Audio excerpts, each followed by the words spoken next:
Ayan, what's up dribblers at mga shooters, kamusta? Kamusta po kayo? Ito ay isang malaking hadlang para sa amin. Yan nga po ang sinabi ni Coach Tim Cone. Ano nga ba yan? Tara, pag-usapan talakayin po natin yan sa video ito. Matapos po akong maglambing sa inyo ng isang like, share, comment down below, and don't forget to subscribe and hit that notification bell button para lagi po tayong updated sa ating pong mga video at lahat po ng ating shoutout. Nasa dulong bahagi lang po ng video ito.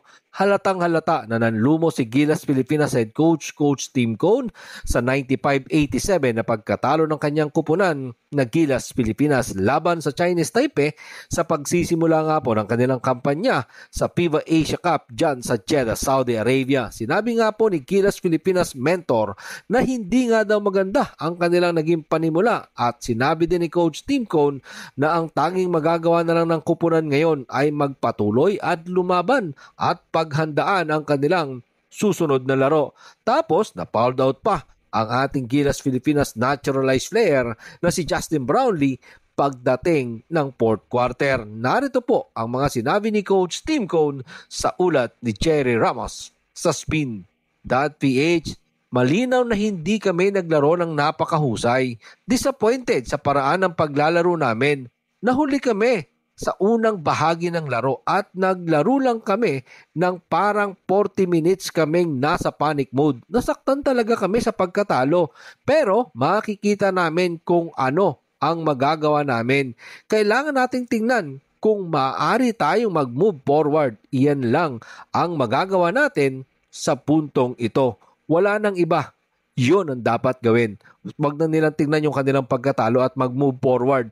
Kasi pwede nilang gawin ang Gilas Pilipinas na muling lumaban sa mas malakas na New Zealand. Na unang game nga po ng tall block ay tinalo din nila ang Iraq 178. Pero sinabi ni Coach Tim Cone kung iyon ang magdadala sa kupunan para mas pagputihin pa ang kanilang performance, so be it. Sinabi nga po yan ni Coach Tim Cone. Narito pong muli si Coach Tim Cone.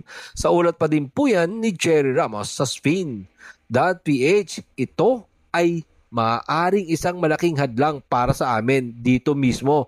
Pero ito ay isang bagay na kailangan naming mapagtagumpayan.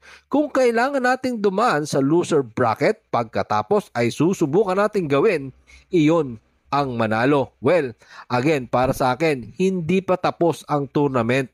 May game pa ang ating Gilas Pilipinas. Hanggat may natitirang laro, may pagkakataon, may pag-asa para makabawi at para na din sa inaasam na gold medal ng ating pong pambansang kupunan na Gilas Pilipinas. At siyempre, yan din ang inaasahan ng mga kapwa natin Pilipino. Yan ang ating aabangan, yan ang ating aantayin sa susunod na laban ng ating Gilas Pilipinas. Kahit na nga ba malakas ang susunod na makakalaban natin, etong tall block, alam naman natin kaya ng Gilas Pilipinas yan dahil minsan na nga po nilang tinalo yan dito sa Pilipinas. At yan ang susubukan nilang gawin mamaya. Yan ang ating aabangan and hopefully talagang maging magandang resulta at pumabor sa ating pambansang kupunan na Gilas Pilipinas. Maraming salamat po sa inyong panonood. Naman po ang inyong maging opinion.